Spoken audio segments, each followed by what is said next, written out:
ፍርሃት በሽታ ነው። ልክ እንደ ካንሰር በውስጥ ገብቶ ይበላል። ዛሬ የምናየው ስለ አንድ ተራ ሰው ሳይሆን ፍርሃቱን አሸንፎ ወደ አውሬነት ስለተቀየረ ጀግና ነው። ጃጓር ፓው ሺህ ሰራዊት እያደነው ቆስሎና ደክሞ ነገር ግን አልሸነፍም ብሎ የቆመበትን አስገራሚ የድፍረት ታሪክ እናያለን። ታሪካችን የሚጀምረው በጥንታዊ የማያን ስልጣኔ መውደቂያ ዋዜማ ላይ ነው። በለመለመው ጫካ ውስጥ ጃጓር ፓው የተባለ ወጣት አዳኝ ከአባቱ ከፍሊንት ስካይና ከጎሳው ጋር በሰላም ይኖር ነበር። ኑሯቸው ባደንና በደስታ የተሞላ ነበር። ነገር ግን አንድ ቀን ጎህ ሲቀድ ያላሰቡት መቅሰፍት መጣባቸው። ሆልካን የተባሉ ጨካኝ ተዋጊዎች መንደራቸውን ወረሩት።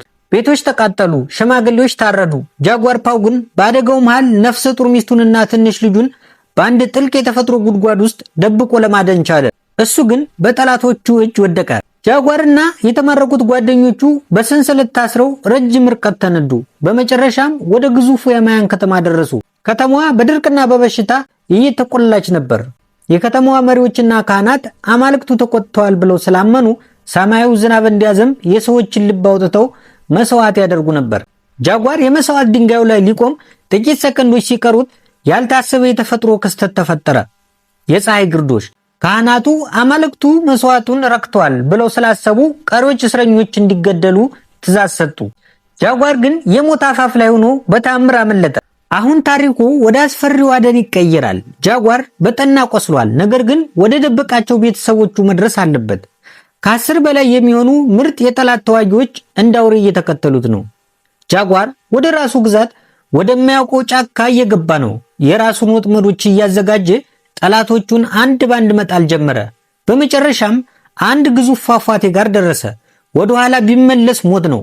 ወደፊትም ቢዘል እድሉ አነስተኛ ነው። ነገር ግን ዘለለ። ከፏፏቴው በታች ካለው ወንዝ ውስጥ በጭቃ ተለውሶ ሲወጣ የጠላት መሪዎች ከፏፏቴው ጫፍ ላይ ሆነው ቁልቁሎ ያዩታል።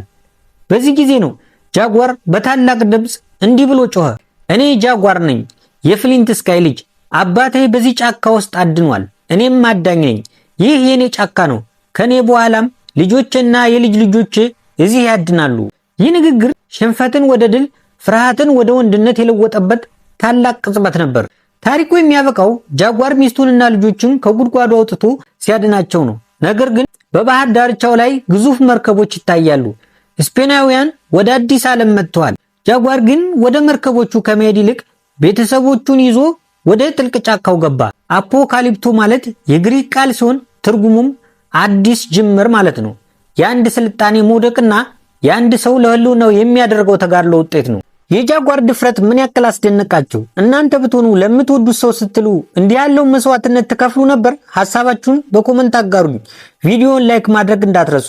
እንዲህ ያሉ ልብ አንጠልጣይ የፊልም ታሪኮችና አስተማሪ ትረካዎችን ለማግኘት ሰብስክራይብ በማድረግ ቤተሰባችን ይሁኑ።